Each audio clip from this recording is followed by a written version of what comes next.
హైదరాబాద్ వచ్చిన సాగర్ లాంగ్వేజీ అకాడమీకి రానని చెప్పడంతో కేశవ్ సాగర్ మాటలకు ఎదురు చెబుతూ అతనితో వాదనకు దిగుతాడు. సాగర్ మౌనంగా ఉండడంతో రెచ్చిపోయిన కేశవ్, మీరు నా సీనియర్ కాబట్టి మీ బ్యాక్గ్రౌండ్ గురించి పూర్తిగా తెలిసినా నేను ఇప్పటివరకు మీకు రెస్పెక్ట్ ఇస్తూ వచ్చాను. కాని ఎందుకు పనికిరాని నీలాంటి ఒక ఇల్లరికపు అల్లుడికి ఎంత రెస్పెక్ట్ ఇచ్చినా ఒకటే, మీ పని అయిపోయిన తర్వాత మొహం చాటేస్తారు అంటూ దురుసుగా మాట్లాడడం మొదలుపెట్టాడు. సాగర్ అతని మాటలు పట్టించుకోకుండా సైలెంట్గా అడుగులు ముందుకు వేస్తూ ఉండడంతో కేశవ్ కూడా అతని వెనకాల వెళ్లడం మొదలుపెట్టాడు. సాగర్ అలా కొంత దూరం నడిచేసరికి నలుగురు వ్యక్తులు అతనికి వినయంగా నమస్కరించారు. సాగర్ గారు, ఇప్పటివరకు మేమందరం మీకోసం వెయిట్ చేస్తున్నాం అని వినయంగా చెప్పాడు ఒక వ్యక్తి. ఏంటి వీడికి ఇక్కడ ఏమైనా ఇల్లరికపు అల్లుల ఫ్యాన్స్ అసోసియేషన్ ఉందా? లేకపోతే ఇలాంటి వాడికి ఎవడు నమస్కరిస్తాడు అని కేశవ్ మనసులో అనుకుంటూ ఆ నలుగురు వైపు చూసి గట్టిగా నవ్వాడు. దాంతో వాళ్ళందరూ కళ్ళు చిట్లించి కేశవ్ వైపు చూశారు. ఏంటి అట్లా గుడ్లు అప్పగించుకొని చూస్తున్నారు? ఈరోజు మీ అత్తగారు మామగారు చెప్పిన పని చేసి పెట్టారా? ఇంటికెళ్ళి ఇంకా వంట చేయాల్సి ఉందేమో అని ఎగతాళిగా నవ్వడం మొదలుపెట్టాడు కేశవ్. అప్పుడు సాగర్ ఆ నలుగురు వైపు చూసి చిన్నగా సైగ చేసి, తన పేరు కేశవ్, లాంగ్వేజీ అకాడమీ స్టూడెంట్, మీరు జాగ్రత్తగా ఆ అబ్బాయిని అకాడమీలో డ్రాప్ చేయండి అని చెప్పి పాకెట్లో చేతులు పెట్టుకుని ముందుకు నడుచుకుంటూ వెళ్ళిపోయాడు. కేశవ్ కూడా అతన్ని ఫాలో అవడానికి వెళ్తూ ఉంటే ఆ నలుగురిలో ఇద్దరు వ్యక్తులు అతనికి అడ్డుగా నుంచున్నారు. కల్టివేషన్లో నేనున్న లెవెల్ ఏంటో తెలుసా? నా దారికి అడ్డు తప్పుకుంటే మీకే మంచిది అంటూ ఆ వ్యక్తులను దూరంగా నెట్టబోయాడు కేశవ్. కాని అతను అనుకున్నట్టుగా ఫోర్స్ మాత్రం ఉపయోగించలేకపోతున్నాడు. గాలిలోకి లేస్తూనే అతని చేయి చచ్చుబడిపోయినట్టుగా వేలాడబడింది. కాళ్ళ నరాలు కూడా ఎవరో మెలిపెడుతున్నట్టు అనిపించడంతో ఏం జరుగుతుందో అర్థం కాక గట్టిగా అరవడం మొదలుపెట్టాడు. అప్పుడు అక్కడ ఉన్న ఇద్దరు వ్యక్తులు గట్టిగా నవ్వుతూ, చేయి కూడా పైకి లేపలేకపోతున్నావు? నీ కల్టివేషన్ పవర్ ఇదేనా? సర్లే, నేను నీకు ఒక మందిస్తాను, అది వేసుకున్న వెంటనే నీ పవర్ పెరిగిపోతుంది అంటూ పిడికిలి బిగించి కేశవ్ కడుపులో బలంగా కొట్టాడు. అప్పటికే కేశవ్ బాడీలో ఉన్న స్పిరిచువల్ ఎనర్జీ అంతా నాశనమైపోయింది. ఇప్పుడు కొట్టిన దెబ్బకి అతని మైండ్ కూడా సరిగ్గా పనిచేయడం మానేసింది. దాంతో పిచ్చివాడిలా మాట్లాడుతూ అక్కడే అటూ ఇటూ నడవడం మొదలుపెట్టాడు. అప్పుడు ఆ ఇద్దరు తమలో తాము నవ్వుకొని కేశవ్ని భుజాలపై వేసుకుని ముందుకు నడవడం మొదలుపెట్టారు. మరోవైపు అఖిల వాళ్ళని అరిటాకు హోటల్లో రెస్ట్ తీసుకోమని చెప్పాడు కేదార్. అఖిలకి తోడుగా ఉంటుందని రజితను కూడా పిలిపించాడు. అఖిల పరిస్థితిని అర్థం చేసుకున్న రజిత ఆమెకు ధైర్యం చెబుతూ ఉంది. కాని ఎంత ప్రయత్నించినా అఖిల మనసు మాత్రం కుదుట పడట్లేదు. తన తల్లి ఎక్కడుందో వెంటనే తెలుసుకోవాలనుకుంది. రజిత, ఇప్పుడే పోలీస్ స్టేషన్కి వెళ్లి కంప్లైంట్ ఇద్దాం పదా. అమ్మ గురించి ఆలోచిస్తూ ఉంటే నాకేవేవో చెడ్డ చెడ్డ ఆలోచనలు వస్తున్నాయి అని ఆందోళనగా చెప్పింది అఖిల. రజితకు అక్కడ జరిగిన విషయాలు సరిగ్గా తెలియకపోవడంతో ముక్తా ఫ్యామిలీ దాడిలో శైలజ కూడా మరణించి ఉంటుందని ఊహించి, అఖిల, చనిపోయిన వాళ్ళని మనం తీసుకురాలేము. అయినా ఇది ముక్తా ఫ్యామిలీకి మాత్రమే కాదు, హైదరాబాద్లో సాగర్తో ఎవరెవరికి అయితే గొడవలు ఉన్నాయో ఆ ఫ్యామిలీస్ అన్నీ నాశనం చేయబడ్డాయి అని నిట్టూరుస్తూ చెప్పింది. ఆమె మాటలు విన్న వెంటనే అఖిలకు దుఃఖం తన్నుకు వచ్చింది. ఆమె రజితకు దూరంగా జరుగుతూ, నువ్వు చెప్పేదంతా అబద్ధమని చెప్పు. ఇప్పటి వరకు మా అమ్మ చనిపోయిందని ఎవరూ కన్ఫర్మ్ చేయలేదని కేదార్ నా దగ్గర చెప్పారు. ఒకవేళ అతను నా దగ్గర ఏదైనా దాస్తున్నాడా అని ఆందోళనగా అంటూ ఎగ్జైట్మెంట్తో గోళ్లు కొరకడం మొదలుపెట్టింది అఖిల.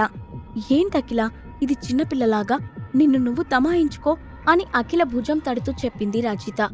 వాళ్ళిద్దరూ అలా మాట్లాడుకుంటూ ఉండగానే ఆ రూమ్ డోర్ ఒక్కసారిగా ఓపెన్ అయింది. ఆ డోర్ నుంచి శైలజ పరుగులాంటి నడకతో అఖిల దగ్గరికి వచ్చి తన కూతురు మొహాన్ని చేతుల్లోకి తీసుకుని ఆప్యాయంగా చూస్తూ, మళ్ళీ నేను ఇలా నీ మొహాన్ని చూస్తాను అనుకోలేదు. నువ్వు బానే ఉన్నావా అని అడిగింది. శైలజను చూడగానే అఖిలకి ఆనందంతో పాటు దుఃఖం కూడా ముంచుకొచ్చింది. తన తల్లిని గట్టిగా హగ్ చేసుకుని, నేను బానే ఉన్నాను, నన్ను వదిలేసి నువ్వు ఎక్కడికి వెళ్ళిపోయావు? నువ్వెలా ఉన్నావు? ముక్తా ఫ్యామిలీ అని మళ్ళీ బోరున ఏడవడం మొదలుపెట్టింది. అప్పుడు శైలజ అఖిల కన్నీళ్లు తుడుస్తూ, దీనికంతటికీ కారణం నీ భర్త, ఎందుకో పనికిరానివాడు. ఆ పెద్ద మనుషులకి పవర్ పిల్స్ ఏవో ఇస్తానని చెప్పి నన్ను ఇరికించాడు. వాడు ఖచ్చితంగా నన్ను చంపాలనే చూస్తున్నాడు. అని కోపంగా చెప్పింది. అఖిల దానికి తల అడ్డంగా ఊపుతూ ఏడుస్తూ ఉందే తప్ప పెదవి విప్పి సమాధానం చెప్పట్లేదు. దాంతో శైలజ మళ్ళీ మాట్లాడుతూ, ఇంతకు ముందు కూడా నీకు చాలాసార్లు చెప్పాను, మన కర్మ కొద్దీ వాడు మనకు దొరికాడు. వాడి వల్ల కష్టాలు అనుభవించింది చాలు. అతనికి డివోర్స్ ఇచ్చేయ్. నీకు మళ్ళీ పెళ్లి కాకపోయినా పర్వాలేదు, కానీ వాడితో మాత్రం నువ్వు ఉండొద్దు అని గట్టిగా చెప్పింది. అదే సమయంలో అరిటాకు హోటల్ ముందు ఆగిన కార్ నుండి స్టైల్గా దిగాడు సాగర్. అతన్ని చూడగానే అక్కడ ఉన్న స్టాఫ్ అందరూ మర్యాదగా విష్ చేస్తూ ఉన్నారు. కాని అతను హోటల్లోకి అడుగు పెట్టిన వెంటనే ఒక వ్యక్తి అతనికి అడ్డుగా వచ్చి, నీలాంటి వాడిని అసలు ఎవరు లోపలికి రానిచ్చారు? అడుక్కోవడానికి నీకు ఈ ప్లేసే దొరికిందా? అయినా ఈ మధ్య కనిపించకుండా పోతే పైకి పోయుంటావు. పీడ విరగడైపోయింది అనుకున్నాను అంటూ సాగర్ని చూసి చీదరించుకున్నాడు. ఆ వ్యక్తి శైలజ ఫ్రెండ్ అయిన రఘురాం. ఆమెతో కలిసి ఎప్పుడూ గ్యాంబ్లింగ్ చేస్తూ ఉండేవాడు. ఆ టైంలో సాగర్ గురించి చెప్పినదంతా విని అతని మీద ఒక నెగటివ్ ఇంప్రెషన్ ఏర్పరచుకున్నాడు. సాగర్ కూడా రఘురాంని అంతే చిరాగ్గా చూస్తూ, మీ వయస్సుకు మర్యాదిచ్చి వదిలేస్తున్నాను, మర్యాదగా అడ్డు తప్పుకోండి అని హెచ్చరిస్తున్నట్టుగా అన్నాడు. బయటికి పోరా అంటే ఇక్కడ నుంచొని వాగుతావేంట్రా? అయినా నిన్ను లోపలికి రానిచ్చింది ఎవరు? వెంటనే మేనేజర్ని పిలవండి అంటూ అక్కడ టేబుల్ మీద కొడుతూ గట్టిగా గొడవ చేయడం మొదలుపెట్టాడు రఘురాం. సాగర్ వస్తూ ఉండడంతో అతనికి కావలసిన అన్ని ఏర్పాట్లు చేస్తూ బిజీగా ఉన్న కేదార్కి విషయం తెలియడంతో హడావుడిగా హోటల్లో గొడవ జరుగుతున్న ప్రదేశానికి చేరుకున్నాడు. అతన్ని చూసిన వెంటనే రఘురాం నవ్వుతూ, ఇలాంటి వాళ్ళని లోపలికి రానిస్తే మీ హోటల్ రిప్యుటేషన్ ఏమవుతుంది? వీడు అనవసరంగా ఇక్కడికి వచ్చి న్యూసెన్స్ క్రియేట్ చేశాడు. దానివల్ల నా మైండ్ అంతా పాడైపోయింది. మర్యాదగా నాకు కాంపెన్సేషన్ ఇప్పించండి అని డిమాండ్ చేయడం మొదలుపెట్టాడు. రఘురాం గట్టిగా అరుస్తున్నప్పటికీ కేదార్ కనీసం అతని వైపు చూపు కూడా తిప్పకుండా నేరుగా సాగర్ దగ్గరికి వెళ్లి, నిన్ను చూసి ఎన్ని రోజులైంది? నువ్వు హైదరాబాద్ని పూర్తిగా మర్చిపోయావనుకున్నాను. ఇప్పటికైనా తిరిగి వచ్చావు, సంతోషం అని జోక్ చేస్తూ అన్నాడు. దానికి సాగర్ చిన్నగా నవ్వుతూ, పేరుకి నేను వెళ్ళాను కాని నా మనసంతా ఇక్కడే ఉంది అని అన్నాడు. వాళ్ళు ఏం మాట్లాడుకుంటున్నారో అర్థం కాకపోయినప్పటికీ వాళ్ల మొహాల్లో ఉన్న చిరునవ్వును చూసి తట్టుకోలేకపోయిన రఘురాం మళ్లీ గట్టిగా అరుస్తూ, ఒక పెద్ద మనిషికి ఇక్కడ ఇబ్బంది వచ్చింది అంటే పట్టించుకోకుండా ఆ పనికి మాలిన వాడితో కబుర్లు చెప్తావా? అసలు నీకు కొంచెమైనా బుద్ధుందా అంటూ మళ్లీ కేదార్పై విరుచుకుపడ్డాడు. దాంతో కేదార్ వెనక్కి తిరిగి రఘురాం వైపు చూస్తూ, క్షమించండి సార్, మీకు మా హోటల్లో ఉన్న విఐపి ట్రీట్మెంట్ని ఇప్పిస్తాను. అలాగే కాంపెన్సేషన్ కూడా. ఏమనుకోకుండా కొంచెం సేపు వెయిట్ చేయండి అని తన పక్కనే ఉన్న బాడీగార్డ్స్ని చూసి సైగ చేశాడు. వాళ్ళకి విషయం అర్థమవడంతో రఘురాంని వాళ్ళు ఒక్కసారిగా పైకి లేపి అక్కడి నుండి తీసుకువెళ్లడం మొదలుపెట్టారు. వదలండి నన్ను, ఎక్కడికి రావాలో చెప్తే నేనే వస్తాగా, వదలండి అంటూ గట్టిగా కేకలు వేయడం మొదలుపెట్టాడు రఘురాం.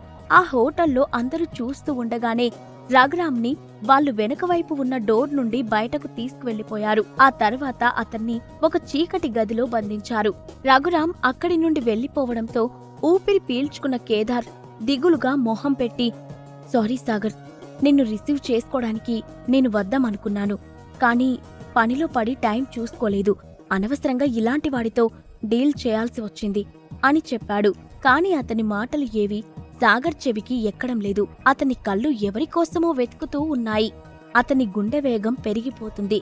సాగర్ తన పెదాలు తడుపుకుంటూ, అఖిలా అని తన మాటలు పూర్తి చేయకముందే, హైదరాబాద్లో నీ మనసును వదిలేసి వెళ్ళాను అంటే ఏమో అనుకున్నాను. కానీ నిన్ను చూస్తూ ఉంటే నీ ప్రాణాన్నే ఇక్కడ వదిలేసి వెళ్ళినట్టున్నావు. అఖిల పైన నీకోసం వెయిట్ చేస్తూ ఉంది అని నవ్వుతూ చెప్పాడు కేదార్. సాగర్ కూడా చిన్నగా నవ్వుతూ తను ఇప్పుడెలా ఉంది అని ఆత్రంగా అడిగాడు. రజిత చెప్పిన దాని ప్రకారం తన ఫిజికల్ కండిషన్ ప్రస్తుతం స్టేబుల్గానే ఉంది.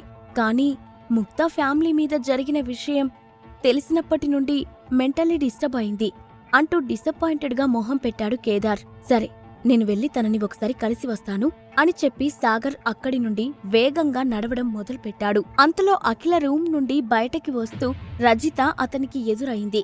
సాగర్ని చూడగానే రజిత మొహం మీద చిరునవ్వుతో, బాగున్నావా అని పలకరించింది. హా, బానే ఉన్నా. శైలజ ఆంటీ వచ్చారు కదా, ఆవిడ ఎలా ఉన్నారు అని అనుమానంగా అడిగాడు సాగర్. ఆవిడకేం బానే ఉంటారు, కానీ వచ్చినప్పటి నుండి నీకు డివోర్స్ ఇచ్చేయమని అఖిల్ని ఫోర్స్ చేస్తూ ఉన్నారు. అని బాధగా చెప్పింది రజిత. అది నాకు అలవాటే గాని నువ్వు దాని గురించి దిగులు పడకు అని నవ్వుతూ అన్నాడు సాగర్.